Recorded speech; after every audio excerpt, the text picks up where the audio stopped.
Hello everyone, my name is Parvati Lakshmi with the Science of Chitori.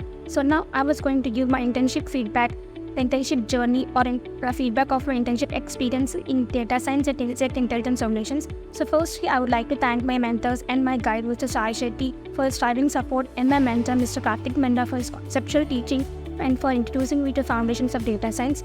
This is a training come mentorship come internship program which will be really helpful for the aspirants who want to pursue the career in data science because it conducts different type of training sessions where you can understand the fundamentals of the data science because basic libraries which you will be performing and which you will be working on the data science because you can learn anything from the scratch which will be very helpful for the pursue the data science career. Based on this learning, I have done 2-3 projects which really helped me a lot to pursue my career in data science and I would say that it's really a time-worthy program. So I would like to offer this program to the students who want to be a future aspirants in data science career.